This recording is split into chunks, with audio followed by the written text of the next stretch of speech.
इस वक्त की बड़ी खबर बता दें, उत्तराखंड में राष्ट्रपति शासन लागू कर दिया गया है। और आपको ये भी बता दें, थोड़ी देर पहले हरीश रावत प्रेस कॉन्फ्रेंस करते नजर आए थे, जिसमें उन्होंने केंद्र सरकार पर बड़ा हमला किया था। और बड़ी खबर इस वक्त आ रही है कि उत्तराखंड में राष्ट्रपति शासन लागू कर दिया गया है। कांग्रेस के 9 विधायक बागी हो गए थे। इसके बाद से ही उत्तराखंड सरकार पर संकट मंडराने लगा था। हमारे साथ धीरेन्द्र पुंडीर जुड़ गए हैं, हमारे संवाददाता। सीधे फोन लाइन पर उनके पास चलेंगे। धीरेन्द्र, क्या ताजा जानकारी है अब इस खबर में आपके पास?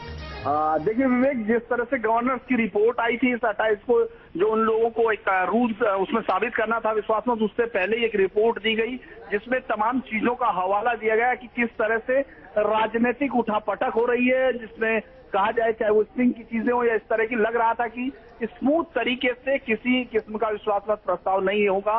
उसी को देखते हुए बाकायदा एक रिपोर्ट भेजी गई और उस रिपोर्ट के आधार पे सेंटर ने ये रूल इम्पोज कर दिया, प्रेसिडेंट रूल इम्पोज कर दिया, उसको सैंक्शन कर दिया और इस तरह से वहां एक राष्ट्रपति शासन लागू हो गया है। अगर हम कहें तो ये मानकर चले कि सरकार पर जो संकट था वो और ज्यादा गहरा गया है इसके बाद।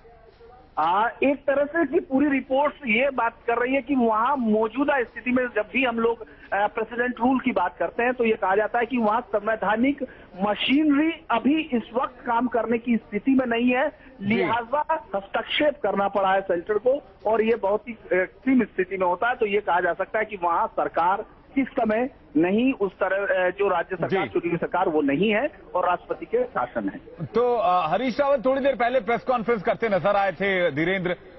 उन्होंने वहां पर कहा कि राष्ट्रपति शासन की धमकी दी जा रही है हमें। दरअसल पूरी तरह से प्रेसिडेंट गवर्नर की रिपोर्ट के बाद ये साफ हो गया था।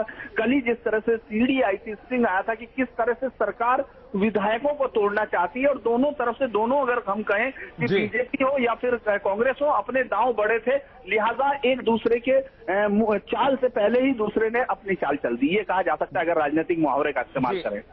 धीरेन्द्र बने रहिए हमारे साथ, आपके पास वापस लौटेंगे। इस बड़ी खबर पर हम लगातार बने हुए, आगे बात होगी कि अब आगे क्या।